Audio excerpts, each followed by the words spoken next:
के आगाज में सबसे पहले आपको बताएं, पार्लियामेंट का मुश्तरका इजलास 12 फरवरी तक मुलतवी। मुश्तरका इजलास में अपोजिशन का शदीद एहतजाज, पीका एक्ट नामंजूर के नारे, एजेंडे की कॉपियां फाड़ दी। तिजारती तंजीमात तरमीमी बिल 2021 मुश्तरका इजलास से मंजूर। कौमी इदारा बराए टेक्नोलॉजी बिल 2024 मुश्तरका इजलास से मंजूर। तिजारती तंजीमात तरमीमी बिल 2021 मंजूर। नेशनल एक्सीलेंस इंस्टीट्यूट बिल 2024 मंजूर। बात करने के लिए हमारे साथ मौजूद हैं यासिर मलिक। यासिर, बताएगा इजलास का अहवाल, क्या मनाजिर देखे गए? देखिए, आज जब कौमी असम्बली में पार्लियामेंट में जब ज्वाइंट सेशन स्टार्ट हुआ तो नुक्ता एतराज़ के ऊपर जो है वो अपोजिशन लीडर उमर अयूब की जानिब से ये कहा गया कि माइक उन्हें दिया जाए और उन्हें बोलने की इजाज़त, पर स्पीकर कौमी असम्बली ने उनको बोलने की इजाज़त ना दी और फौरी तौर पर इजलास की कार्रवाई जो है उसको शुरू किया गया। एक तो जो बिल हैं वो आज पेश किए गए, कौमी इदारा बराए टेक्नोलॉजी बिल 2024 मुश्तरका इजलास मंजूरी के लिए पेश किया गया और दरामदाद और बरामदाद इंतजामात तरमीमी बिल जो है वो भी आज कौमी असम्बली के ज्वाइंट सेशन में पेश किया गया। दोनों बिल जो है वफाकी वजीर जाम कमाल की जानिब से पेश किए गए। कौमी इदारा बराए टेक्नोलॉजी बिल 2024 मुश्तरका तौर पर मंजूर कर लिया गया। नेशनल एक्सीलेंस इंस्टीट्यूट बिल 2024 जो है उसको भी मुश्तरका तौर पर मंजूर कर लिया गया। टोटल 8 बिल जो है वो पेश किए गए, जिनमें से 4 बिल जो है वो मौखर कर दिए गए और मौखर होने वाले जो बिल हैं उनमें एक तो कौमी कमीशन बराए इंसानी तरक्की तरमीमी बिल 2023 मौखर किया गया। NFC इदारा बराए इंजीनियरिंग और टेक्नोलॉजी मुल्तान तरमीमी बिल 2023 मौखर कर दिया गया। नेशनल स्किल्स यूनिवर्सिटी इस्लामाबाद तरमीमी बिल 2023 भी मौखर किया गया और इसी तरह वफाकी उर्दू यूनिवर्सिटी बराए आर्ट साइंस और टेक्नोलॉजी इस्लामाबाद तरमीमी बिल जो है वो भी मौखर किया गया है। पार्लियामेंट का मुश्तरका इजलास जो है वो 12 फरवरी तक जो है उसको मुलतवी कर दिया गया है और आज जो 8 बिल के पेश किए गए हैं उनमें से 4 मंजूर हुए हैं, जबकि 4 बिल जो है उनको मौखर किया गया है। अपोजिशन की जानिब से शदीद हंगामा आराई जो है वो आज के इस ज्वाइंट सेशन में देखने को मिली, जब अपोजिशन लीडर को बोलने का मौका नहीं दिया गया। अपोजिशन की जानिब से जो एजेंडे की कॉपियां हैं उनको फाड़कर स्पीकर के डाइस के सामने जो है उनको हवा में उड़ा दिया गया और भरपूर नारेबाजी की गई, शदीद एहतजाज किया गया, बानी PTI की रिहाई का मुतालबा किया गया। इसी तरह पाकिस्तान तहरीक इंसाफ के जो सियासी कारकुनान हैं उनकी रिहाई का मुतालबा किया गया और जो पीका एक्ट है उसकी भी जो मंजूरी हुई है, जो पीका एक्ट का जो बिल पास हुआ है उसके खिलाफ भी आज अपोजिशन जो है वो सेनेट जो कौमी असम्बली का ज्वाइंट सेशन था उसमें। ठीक है यासिर, अपडेट कर रहे थे, आपका बहुत शुक्रिया। चेयरमैन PTI बैरिस्टर गौहर ने कहा कि बानी PTI ने मुज़ाकरात रोके हैं, हुकूमत को कमीशन के ऐलान से किसने रोका है? वो कमीशन बनाने का ऐलान अब भी कर सकते हैं। हमने कमीशन के ऐलान के लिए 7 दिन दिए थे। कौमी असम्बली में एहतजाज अपोजिशन का हक है। क्या मौजूदा हुक्मरान जब अपोजिशन में थे तो एहतजाज नहीं करते थे? नहीं, कानून साजी की हम तो हिमायत नहीं करेंगे, लेकिन हुकूमत ने अपने एजेंडे पे 8 कवानीन रखे, 8 कवानीन पास कराने। इसमें से एक कानून तो 2021 से पड़ा हुआ है और 5 2023 से पड़े और 2 कवानीन जो है वो 2024 से पड़े। एटलीस्ट 2021 वाला कानून कभी पास नहीं हो सकता। खान साहब ने बिल्कुल हॉल्ट किए मुज़ाकरात। हमने उनको पहले भी कहा था, बड़ा टाइम हो गया था, एक टाइम फ्रेम होना चाहिए। हम तो बड़े खुले दिल के साथ बैठे थे, एक नेक नियति के साथ बैठे थे, डिस्पाइट ऑल रिजर्वेशन बैठे थे और हमने इनके लिए मुज़ाकरात के हद तक सिर्फ 2 मुतालिबात रखे थे, उस पर भी अमल दरामद कराना था और एक टाइम फ्रेम भी दिया था और कमीशन के अनाउंसमेंट के लिए एटलीस्ट 7 दिन भी बहुत ज़्यादा है, वो खान साहब ने दिए थे। 7 दिन में भी प्रोग्रेस अगर आप शो नहीं करते, देखिए दोबारा गौर करें, हुकूमत अनाउंस करे। सर अभी किस चीज़ ने रोका है? हम वो मुज़ाकरात हमने कह भी दिया कि हॉल के चलो ये तो कह देना कमीशन बनने जा रहा है। नहीं, ये कहो अपोजिशन का हमेशा हक नहीं होता। ये लोग एहतजाज नहीं करते थे क्या? इंडिया में एहतजाज नहीं होता था? आप उनकी लोकसभा की रिपोर्ट उठा लें, 96 आवर्स वो उस पर डिसरप्शन पे और वाकआउट पे और इस पे सर्फ नहीं। हुकूमती मुज़ाकराती कमेटी के तर्जुमान इरफान सिद्दीकी ने कहा है कि दूसरी तरफ से मुज़ाकरात ख़त्म हो गए हैं तो क्या हम दीवारों से बात करें? जेल का फाटक खुलता है और कोई साहब अचानक ऐलान कर देते हैं। ऐसा तब होता है जब सारे अमल की बागडोर एक शख्स के हाथ हो। गौहर साहब कमेटी के मेंबर नहीं, वो अपनी कमेटी से बात करें। आप 28 जनवरी को हमारे साथ बैठें, कमीशन बनना है या नहीं हमारे साथ बैठ कर जवाब सुने। उनको मुफाहमत की सियासत का तजुर्बा नहीं, ये बच्चों का खेल थोड़ी है। वो मीडिया से गुफ्तगू कर रहे थे। हमने ख़त्म नहीं किए। जब एक तरफ से ख़त्म हो गए हैं तो हम किससे बात करें?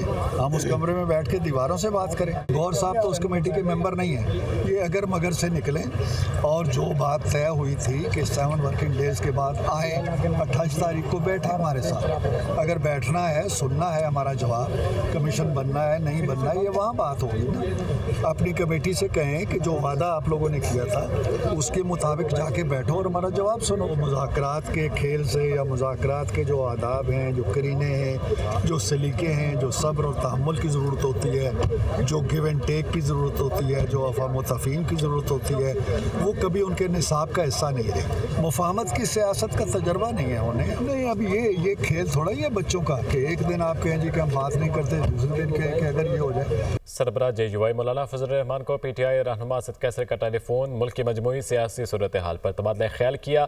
दोनों रहनुमाओं का आइंदा हफ्ते बाहमी गुफ्तगू के लिए मुलाकात पर इतफाक। मौलाना फजलुर रहमान का PTI रहनुमा असद कैसर से टेलीफोनिक राब्ते के हवाले से तफसीलात लेंगे। वकार सईद हमारे साथ मौजूद है। वकार, आगाह कीजिएगा।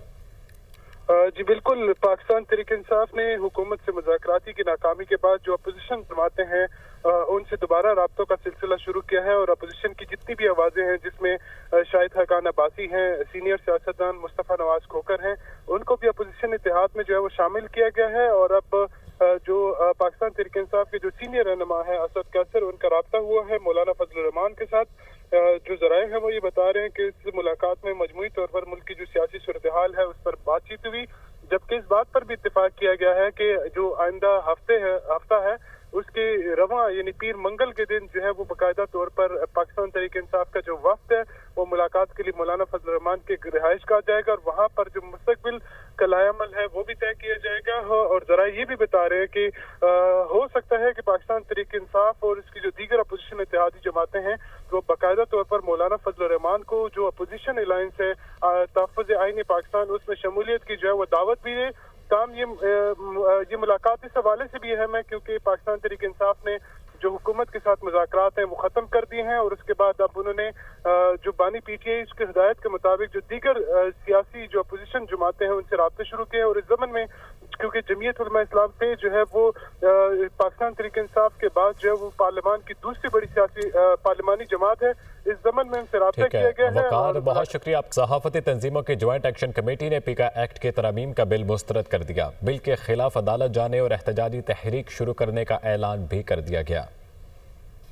PFUJ, APNS, CPNE, एमेंड और PBA पर मुश्तमिल सहाफ़ती तंजीमों की ज्वाइंट एक्शन कमेटी का हंगामी इजलास हुआ, जिसमें कहा गया कि वफाकी हुकूमत कौमी असम्बली से मुतनाज़ बिल मंजूर करा के वादा खिलाफी की मुर्तकिब हुई। बिल का महवर सिर्फ सोशल मीडिया नहीं बल्कि हदफ इलेक्ट्रॉनिक और प्रिंट मीडिया के डिजिटल प्लेटफॉर्म्स भी हैं, जिसका मकसद इख्तलाफ राय को जुर्म बना देना है। अब भी हुकूमत अगर स्टेक होल्डर से मुशावरत करना चाहती है तो सेनेट में इस मुतनाज़ बिल की मंजूरी को मौखर किया जाए। बसूरत दीगर ज्वाइंट एक्शन कमेटी अपने एहतजाजी लाए अमल पर अमल दरामद शुरू करेगी। सेनेट में बिल पेश होने की सूरत में न सिर्फ इजलास के मौके पर एहतजाज किया जाएगा बल्कि मुल्कगीर एहतजाज की कॉल दी जाएगी। इस्लामाबाद में बड़ा मुजाहरा होगा जिसमें तमाम सहाफती तंजीमें शरीक होंगी। मुजाहरों में शिरकत के लिए वुकला, इंसानी हकूकी तंजीमों, सिविल सोसाइटी और सियासी जमातों को भी मदऊ किया जाएगा। ज्वाइंट एक्शन कमेटी ने बिल की हतमी मंजूरी के बाद अदालत में चैलेंज करने का भी फैसला किया है, जिसके लिए मुशावरत शुरू कर दी गई है। ज्वाइंट एक्शन कमेटी ने इस मौक़िफ़ को दोहराया कि सहाफती तंजीमें किसी कानून के खिलाफ नहीं लेकिन मुशावरत के बगैर की जाने वाली कानून साजी को किसी सूरत कबूल नहीं किया जा सकता। बलूचिस्तान में दहशतगर्द तंजीमों के 2 अहम कमांडर्स ने हथियार डाल दिए। दहशतगर्द कमांडर नजीबुल्लाह ने प्रेस कॉन्फ्रेंस में बताया, गैर मुल्की एजेंसीज मुसलसल बलूचिस्तान के अंदर घिनौना खेल खेल रही हैं।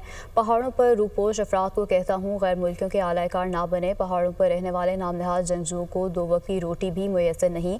हमारी बका और सलामती रियासत की फलाह बहबूद में है। पहाड़ों पर मौजूद तमाम लोगों को कहता हूँ कि कौमी धारे में शामिल हो जाएं। दहशतगर्द तंजीमों ने बलोच नौजवानों को दहशतगर्दी में झोंका। मजीद नौजवान कौमी धारे में आना चाहते हैं, उनके लिए रास्ता हमवार किया जाए। तमाम तंजीमों के सरगना बैरून मुल्क अयाशी की ज़िंदगी गुजार रहे हैं। दुश्मन ममालिक का मकसद रियासत पाकिस्तान को गैर मुस्तहकम करना है। बलोच आज़ादी की तहरीकें गैंग वॉर की सूरत इख्तियार कर गई हैं। लापता अफराद पहाड़ों पर रूपोश है। नाम नहाद बलोच तंजीमें अपने ही कारकुनों और कमांडरों को कत्ल कर देती हैं। सूबाई वजीर ज़हूर बरेदी ने कहा कि बलूचिस्तान में दहशतगर्दी का घिनौना खेल खेला जा रहा है। DIG CTD बलूचिस्तान ने कहा कोशिश है गुमराह अनासर को कौमी धारे में लाया जाए। दहशतगर्दों को बाहर से फंडिंग हो रही है। दहशतगर्द रंगीज़ खान और अब्दुल रशीद ने कहा मुझे 1 लाख रुपए और मोटरसाइकिल का लालच दिया गया था। कमांडर मिराज ने मुझे फ़ौज के खिलाफ लड़ने का कहा था। एडिशनल रजिस्ट्रार जुडिशल नज़र अब्बास ने तौहीन अदालत का शोकाज नोटिस चैलेंज कर दिया। एडिशनल रजिस्ट्रार जुडिशल की तौहीन अदालत की कार्रवाई पर हुक्म इम्तना की भी दरख्वास्त। सुप्रीम कोर्ट ने नज़र अब्बास की इंट्रा कोर्ट अपील पर 6 रुकनी बेंच तश्कील दे दिया। जस्टिस जमाल मुंदखिल की सरबराही में बेंच 27 जनवरी को इंट्रा कोर्ट अपील की समाअत करेगा। Justice Mohammad Ali Mazhar, justice Athar Minallah, justice Hasan Azhar Rizvi, justice Shahid Waheed, justice Musarrat Hilali bench में शामिल। 6 रुकनी लार्जर बेंच 27 जनवरी दिन 1 बजे इंट्रा कोर्ट अपील पर समाअत करेगा। खैबर पख्तूनख्वा में senate election case Peshawar high court ने तफसीली हुक्मनामा जारी कर दिया। 5 सफ़ाहात पर मुश्तमिल तहरीरी हुक्मनामा जस्टिस SM अतीक शाह की अदालत ने जारी किया। अदालत ने खैबर पख्तूनख्वा में सेनेट इलेक्शन कराने के हवाले से दरख्वास्त निपटा दी। जीशान काका खेल हमारे साथ मौजूद है। जीशान, क्या तफसीलात हैं? बिल्कुल, PTI रहनुमा आज़म स्वाति की जानिब से खैबर पख्तूनख्वा में सेनेट इलेक्शन न कराने के खिलाफ दरख्वास्त दायर की गई थी। इस दरख्वास्त पर समाअत हुई थी और अब जो है पेशावर हाई कोर्ट ने तहरीरी हुक्मनामा जारी कर दिया है। ये तहरीरी हुक्मनामा जो है 5 सफ़ात पर मुश्तमिल है और इसे जो है जस्टिस SM अतीक शाह ने जो है वो जारी किया है। अदालत ने इलेक्शन कमीशन को 60 रोज के अंदर जो है वो खैबर पख्तूनख्वा में सेनेट इलेक्शन कराने या न कराने की हिदायत दी है कि वो फैसला करे कि उनका आगे का क्या इरादा है। साथ ही साथ में अदालत ने जो है खैबर पख्तूनख्वा में सेनेट का जो इलेक्शन है ये मामला इलेक्शन कमीशन ऑफ पाकिस्तान को भेज दिया है और साथ ही में ये मामला जो है वो निपटा दिया है। ठीक है जीशान, बहुत शुक्रिया आपका। अदालत ने खैबर पख्तूनख्वा में सेनेट इलेक्शन का मामला इलेक्शन कमीशन ऑफ पाकिस्तान को भेज दिया है। पेशावर हाई कोर्ट के इलेक्शन कमीशन को 60 दिनों के अंदर फैसला करने की हिदायत की गई है। हुकूमत और अपोजिशन की मुज़ाकराती कमेटी का चौथा इजलास 28 जनवरी को तलब कर लिया गया है। स्पीकर कौमी असम्बली अयाज सादिक इजलास की सदारत करेंगे। इजलास पार्लियामेंट हाउस के कमेटी रूम 5 में इन कैमरा होगा। हुकूमत और अपोजिशन की मुज़ाकराती कमेटी का चौथा इजलास 28 जनवरी को तलब किया गया है और स्पीकर कौमी असम्बली अयाज सादिक इजलास की सदारत करेंगे। इजलास पार्लियामेंट हाउस के कमेटी रूम 5 में इन कैमरा होगा। 28 जनवरी की तारीख दी गई है। 28 जनवरी को दोबारा से इजलास तलब किया गया है। स्पीकर कौमी असम्बली अयाज सादिक इस इजलास की सदारत करेंगे और इजलास पार्लियामेंट हाउस के कमेटी रूम 5 में इन कैमरा होगा। हुकूमत और अपोजिशन की मुज़ाकराती कमेटी का चौथा इजलास 28 जनवरी को अब तलब कर लिया गया है। मज़ीद क्या डिटेल्स हैं बताएंगे यासिर मलिक। यासिर, आगाह कीजिए।